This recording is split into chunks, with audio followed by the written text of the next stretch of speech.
유튜브 채널 가장 많이 본 뉴스, 구독, 좋아요, 알림 설정, 댓글은 저에게 큰 힘이 됩니다.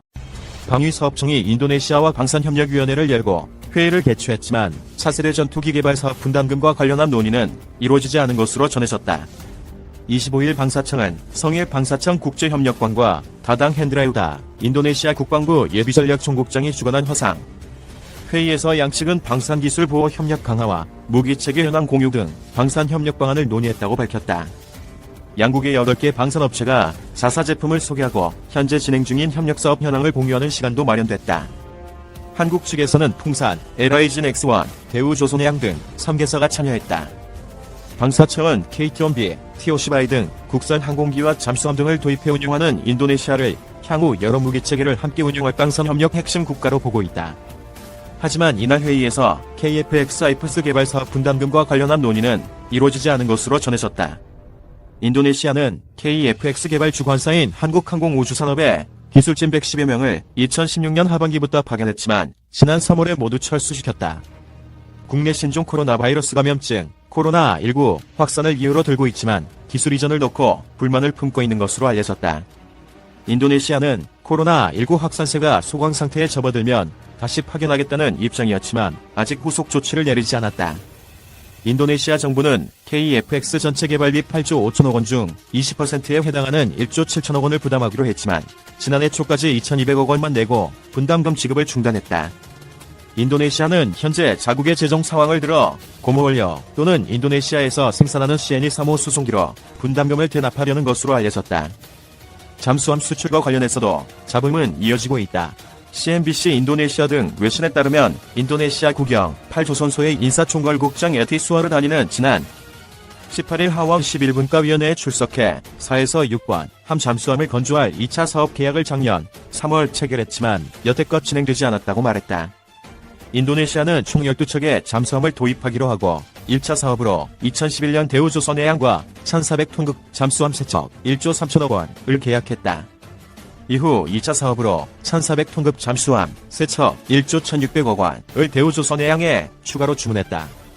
하지만 지금까지 계약금 납입 등 2차 사업 진행이 전혀 이루어지지 않고 있다는 사실이 이번에 확인된 것이다. 인도네시아 국방부는 최근 프라보워 수비안토 국방부 장관이 지난 9월 잠수함 1차 사업과 관련해 자막 능력이 90일이 안되고 기복이 있다며 사업 수정을 지시했다고 전했다.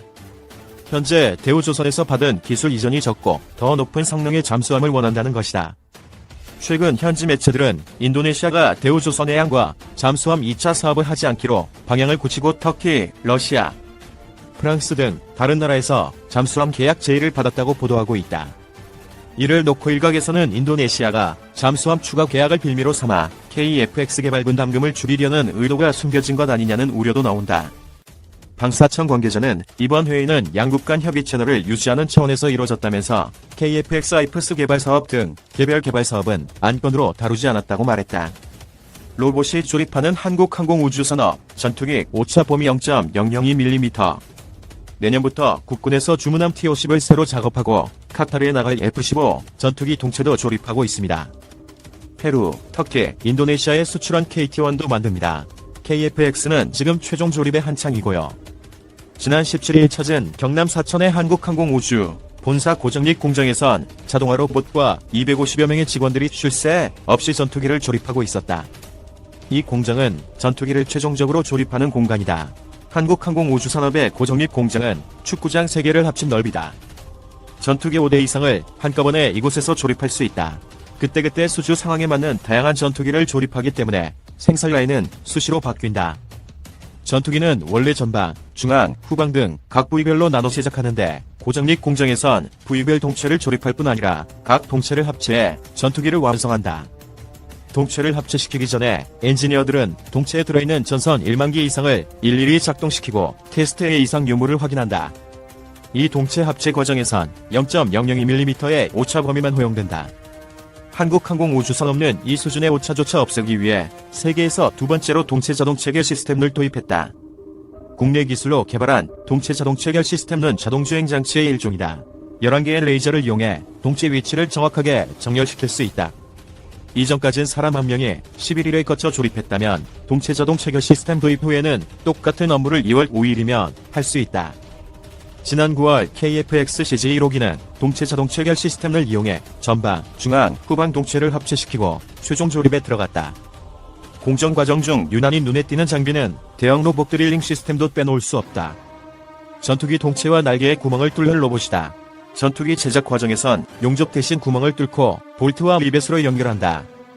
용접을 하면 고음 때문에 자체 동체 형태가 틀어질 수 있어서다. 정비할 때도 볼트와 리벳을 사용하는 것이 분리하기가 더 쉽다. 문제는 사람이 직접 전투기 동체에 구멍을 뚫는 것이 극히 어렵다는 점이다. 전투기 한 개를 조립하기 위해 필요한 구멍은 주익과 미익에만 17,000개다. 전투기 전체를 넣고 보면 수십만 개의 구멍을 뚫어야 한다. 특히 전투기 날개를 만들 땐 탄소 섬유 시트 80장을 겹쳐 만드는 만큼 한 번에 구멍 뚫는 것이 불가능하다. 사람이 구멍 하나를 뚫기 위해선 2분 34초 동안 3번에 거쳐 뚫어야 한다. 그러나 대형 로봇 드릴링 시스템을 이용하면 사람이 뚫을 때보다 시간이 84% 이상 단축된다. 특히 한국항공우주산업에서 도입한 대형 로봇 드릴링 시스템은 구멍 위치를 표시하는 장비와 구멍을 뚫는 장비가 통합돼 더 효율적이다. 대형 로봇 드릴링 시스템과 동체 자동 체결 시스템은 모두 순수 국내 기술로 만들었다는 점에서 항공산업의 발전을 단적으로 보여준다. 한국항공우주산업은 내년 상반기 고정립 공장에서 조립한 KFX CG를 처음 선보일 예정이다. 한국항공우주산업 관계자는 내년 4에서 5월 최종 조립이 완성될 것이라고 말했다. 유튜브 채널 가장 많이 본 뉴스, 여러분의 구독과 좋아요, 알림 설정은 컨텐츠 제작에 큰 힘이 됩니다. 시청해주셔서 감사합니다. 본 포스팅이 도움이 되셨다면 구독과 댓글로 관심 표현해주세요.